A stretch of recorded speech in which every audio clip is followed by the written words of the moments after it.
Welcome to this explainer. Okay, so you know that feeling you walk into a room and just instantly sense that something is off?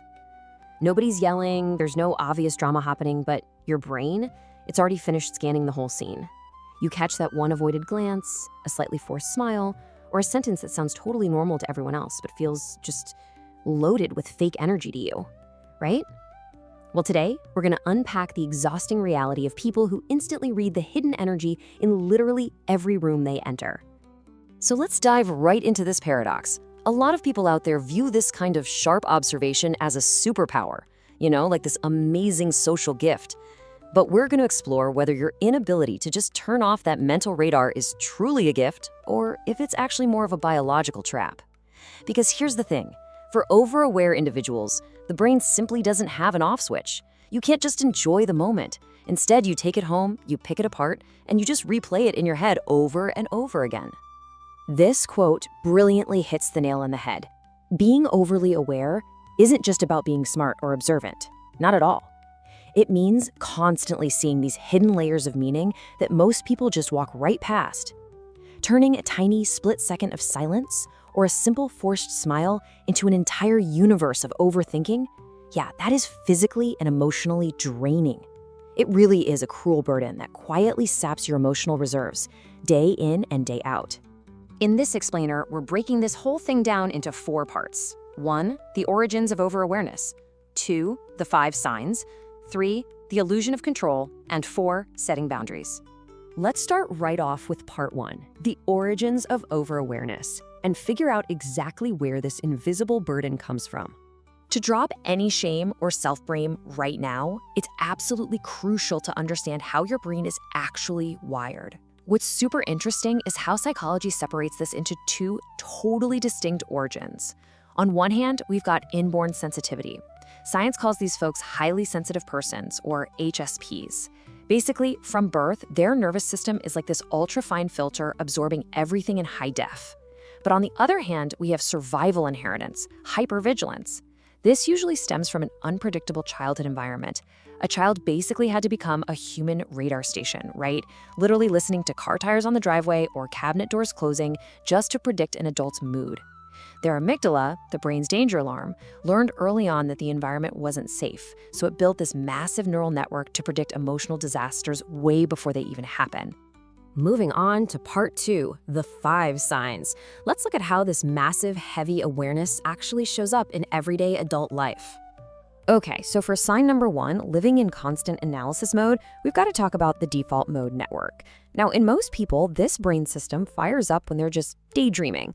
But for the overaware, it's always on. It's like a motor constantly humming. Imagine your boss shoots you a Slack message at 4 p.m. saying, "Hey, come see me for a minute later." For anyone else, that's just a quick meeting. But for you, your brain starts running a hidden marathon, interpreting that one tiny message as this complex equation of invisible coldness. You notice the 3-second pause before they give a compliment. You catch the slightest shift in someone's breathing. Your mind pretty much never gets a day off. Which brings us to our second sign, hyper self-awareness. This is driven by metacognition, which sits right in the prefrontal cortex. Now, everyone has this ability, sure, but for the overly aware, this is the switch that just gets stuck in the on position. Instead of simply feeling your emotions, you're forced to constantly monitor and critique them. It's kind of like trying to dance while aggressively staring at your reflection in the mirror to fix your posture. I mean, sure, you don't miss a step, but you completely lose the natural joy and flow of the movement. The real kicker here is this involuntary self-awareness loop. Have you ever felt a wave of sadness while just walking outside? And instead of just, letting yourself be sad, you immediately cross your arms and start judging yourself. You start thinking, wait, why am I sad? I have a great job, I should be grateful.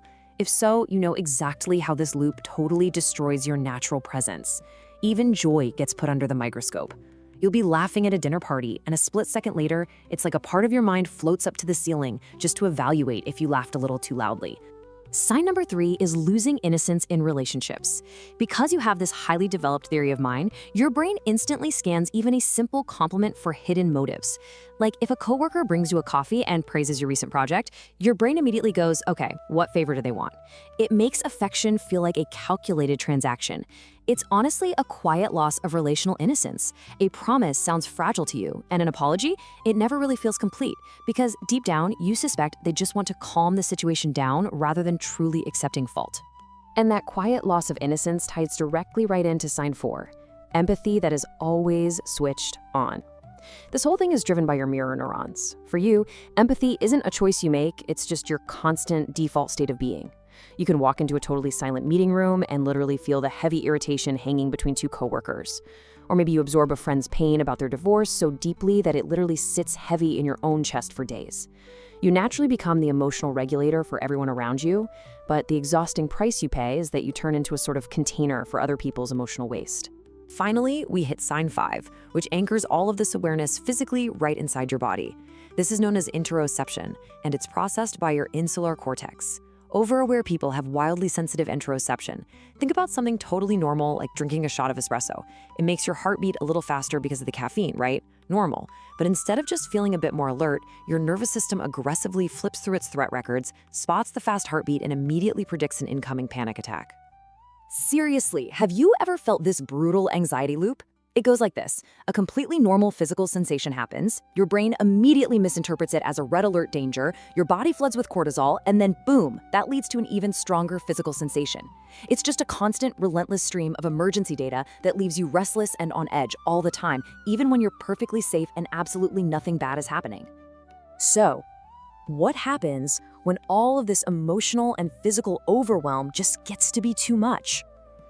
Well, the mind desperately seeks a defense mechanism, which brings us to part 3, the illusion of control. This is actually a really subtle inner defense strategy. You essentially start operating on this unspoken belief that if you can just predict every single possible variable, you won't ever be surprised by pain.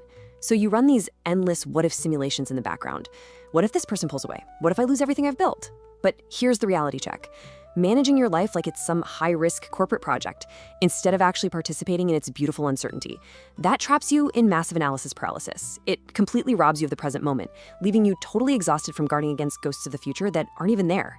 Which brings us to part 4, setting boundaries. Since you can't just magically turn off your awareness, we really have to look at adjusting those thinking patterns. If you want to stop carrying the weight of the entire world on your shoulders, anchoring yourself in these 3 freeing principles can offer some serious relief. First, not every silence is a hidden message. Honestly, maybe that person replying super slowly to your text is just exhausted. Second, not every single emotion requires an action to solve it. If your heart beats fast, you can just observe it as a physical sensation without needing to judge it or fix it. And third, not every insight needs to be spoken or acted on. You might totally see someone's deep insecurity, but you don't have to jump in and become their therapist. You can learn to just notice the energy in a room without allowing yourself to be dragged under by its exhausting current. Look, you can't just unscrew the ceiling light in your mind, but you absolutely can install a dimmer switch. You can transform your awareness from a harsh, sharp laser of anxiety that exposes every single little flaw into a gentle, warm candle of wisdom. A candle that's bright enough to understand human fragility, but gentle enough to keep yourself warm too. It's a huge shift, going from using your awareness to predict the future out of fear to using it out of genuine curiosity. So, I want to leave you with this final thought to really chew on. Are you going to use your deep awareness to predict life out of fear, or use it to be beautifully present right in the middle of it? Remember, this immense depth you carry, it's not a flaw. No way. It's a beautiful form of wisdom and a profound gift that is just waiting for your own compassion. So which of the 5 signs resonated with you the most today? Take that insight, practice setting those boundaries, and allow your life to finally feel just a little bit lighter.